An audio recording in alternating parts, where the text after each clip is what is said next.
Hey guys, so today's video is gonna look a little bit different than what you've guys been seeing. So when I said I was gonna do these online videos on my page, it's private and you'll have to join for a month in order to see these videos, and it's not quite done yet.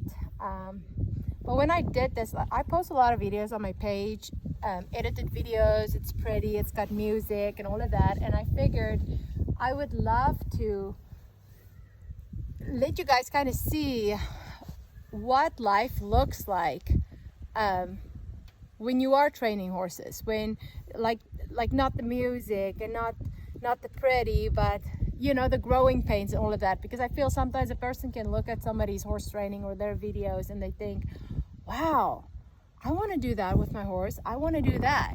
But a lot of times we don't talk about what got us there. And I feel like the thing that has helped me grow a whole bunch is to dig deeper. And just hang on, I think my kids are calling me. Just hang on one second.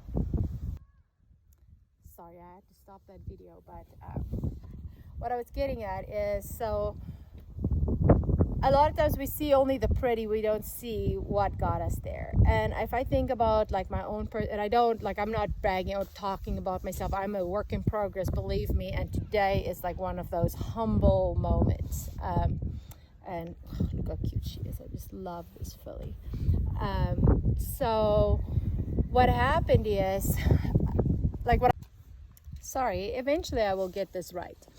But I don't even know where that stopped. But what I was getting at is, it's good to ask for advice. So I have a mentor that I talk to. I have a couple of mentors, but probably the main person that I would call if I'm just questioning myself and my horsemanship, because I'm not here to prove to anybody, oh, look what I can do with a horse.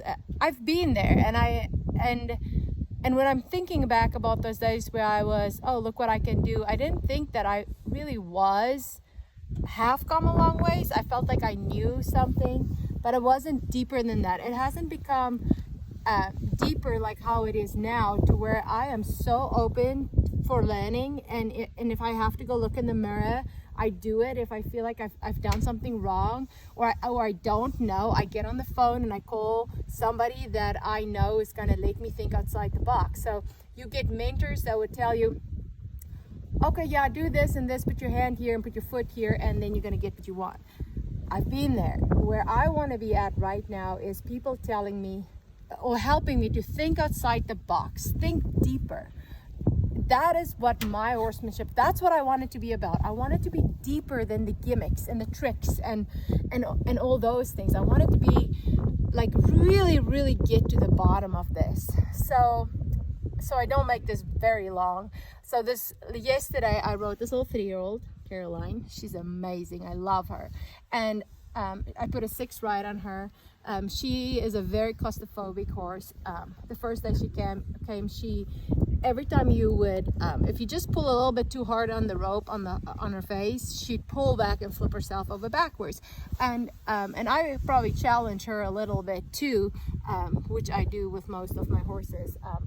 But she had such a resistance that she just, whenever she feels a little bit trapped, she flipped herself over backwards. Okay, so first day we worked through it. The second day she was amazing, and since then she has just been awesome. I mean, she rides good. I rode 4th ride. I rode her out around the cattle. She was amazing. She's confident. She's awesome. I can feel this filly loves me, or I wouldn't say love, but like she trusts me as a leader. She follows me everywhere. When I move, she moves. She likes to be with me. She's always listening and paying attention. She's really always trying to do the right thing. So I've always saddled her, and I do this with all my colts. I don't saddle them tied up. I want them to stand while I saddle them up. I don't want to be tying them and forcing them to be saddled. That's not, and I mean, no offense to anybody else how they do it, but this is me. I want her to at all times feel if she has the need to leave, because that's how God made them. If she has the need to leave, she can, and we will work through it, but I don't want her to feel trapped. Anyway, she saddles up anywhere really good. I can drop the rope, saddle her. She's really good. So yes, 2 days ago, I started saddling her by the trailer, tied up. She's a little antsy. She doesn't really, you know, like usually she falls asleep when I saddle her, but I tied her up and I tried to saddle her, and she was just restless. And the same goes with when she's tied up here by herself. If she can see me, she's good. But if I move away and she can't see me, or another horse, she starts pawing, she's mad, she's aggravated, and the minute I show up, she's fine. But so yesterday I had her saddled. She was a little antsy. I saddled her up here and she done really good. She's a little antsy, but done good. Then I walked away and it was not right away, so it's got nothing to do with the saddle, but I walked away. She got really nervous about being here by herself. And then the next minute she pulled back, which I know her owner said that she has done that. So she pulls back, but she pulls back so hard she snapped one of these rope halters and like fell on her back. And whatever, I go back, I get a stronger rope, I tie her up, and I'm like, nope, you're not gonna find a release here. I'm gonna tie you up and you're probably gonna stand here for an hour or two while I ride another colt, and then I'll come back and work with you. So kind of like I'm gonna leave you here and you and this trailer just figure it out, because this is how life is. But deep in my heart, I felt like, I don't know, like, I'm not quite sure. Like, okay, maybe I should get like a strong rope so she pulls back. There's no way she's gonna get loose, and I leave her for a couple of hours. But there was still something that just doesn't feel quite right. Like, this is the answer, because, well, and I don't baby my horses, but I kind of felt bad for her because she's really good. So I called one of my mentors, which is probably like my main, I always call him for everything. If I need to think about outside of the box and say, okay, here, tell me the truth. And he's the kind of person too, this is Kerry Kuhn, like he doesn't say, okay, so use this halter and then tie them up, and how about you put some hobbles on. He's always like, think outside of the box. You know, he always challenges me, and that's what I like about him, because he does challenge me so much, because he thinks not like a trainer, he thinks so much that goes beyond horsemanship. And so he told me, it's like, it almost sounds, because this filly is good everywhere, but I tie her up and she gets such anxiety about it. She said, if you find like a soldier, say, that has PTSD, and the Fox Den is like huge for him. And he just can't get over it. He got such PTSD due to a bad experience. And you go and you put him in there and say, you and that Fox Den just go figure it out. I mean, how that's going to trigger a lot of stuff that has happened at the Fox Den. Not necessarily that she had a bad experience with the trailer, but she's definitely naturally claustrophobic. And her, like, for her being tied here all by herself with nobody, it makes her scared. She's not, and I know yesterday I put in a post that she's not being naughty, she's being scared. And so we all know, and I mean, that's the kind of trainer I used to be, is like, I guess you're gonna be standing there for 3 hours until you and this trailer are buddies, and I'm gonna leave you there, and by the time, if we do this for like a week, I'm pretty sure you'll be good there. And yes, I have done that, and some horses tend out, they never pull back, they're really good. But then there's some, I have one particular one, where I don't know, I think if you push her a little bit, she'll pull back again, because she's done that as a colt, that is a fear of her that's stuck in her brain, and I just don't know if it's going to trigger her. So that was so awesome when Kerry mentioned that, and he said, you know, if you are going to do this and just every day tie her up, you're going to look very good, because the horse stands by the trailer, because it doesn't have no choice, and you look good, owner is happy and all of that. But have you done that horse any justice? And I had to think, I said, no, I don't. Because what if, say, a couple of months she has time off and her owner ties her to the trailer and it triggers back, that pulling back triggers back. It comes back and she wants to do that again. And she flips over, maybe she flips over on somebody. Have I done this horse justice? No, I haven't. So I don't want to be that trainer anymore. And this is, and like you guys, if you ever get to ride with Kerry, like, that's one of the things I love about his horsemanship, because it's not just put your foot here, put your hand here, and then you'll get this result. It is think deeper than just, you know, on the surface. And it gave me so much, because this morning I thought, oh, the trailer, I really got to work with her today with that. And, you know, I wonder which rope I should use so she doesn't break it. And then I thought, why? Like Carrie said, why? Like, she's not confident with it. She don't like to be tied here by herself. And forcing her is not going to make it better, because she's not being naughty.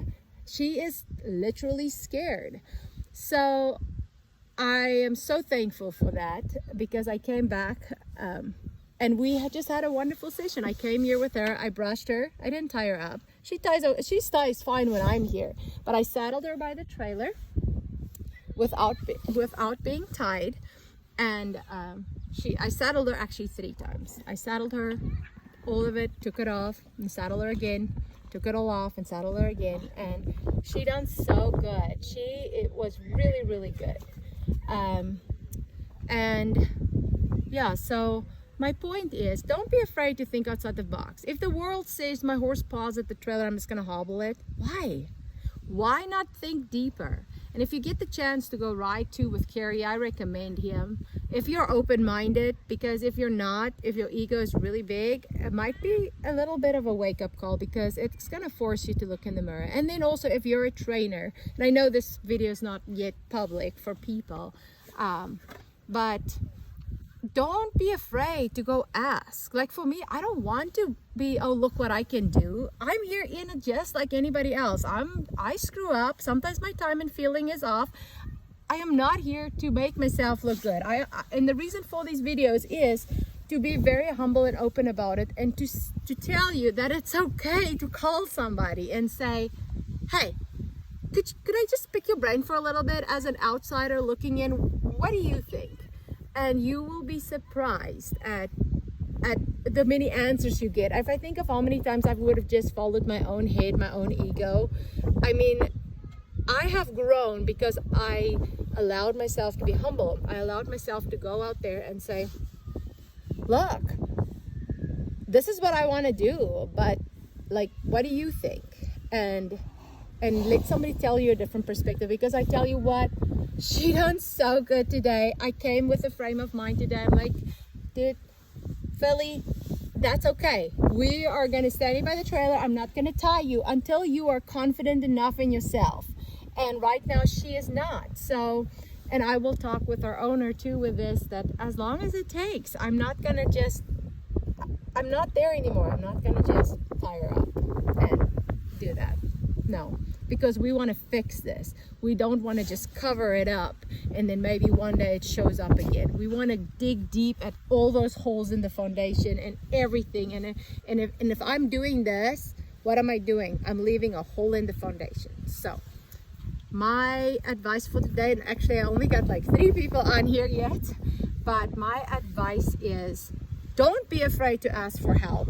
Don't be afraid to think outside the box. Don't just follow what the world says. Think about what they're thinking and help them, because you will have a much more solid horse if you are willing to help them. Okay, hope you guys have a good day. Time to go ride.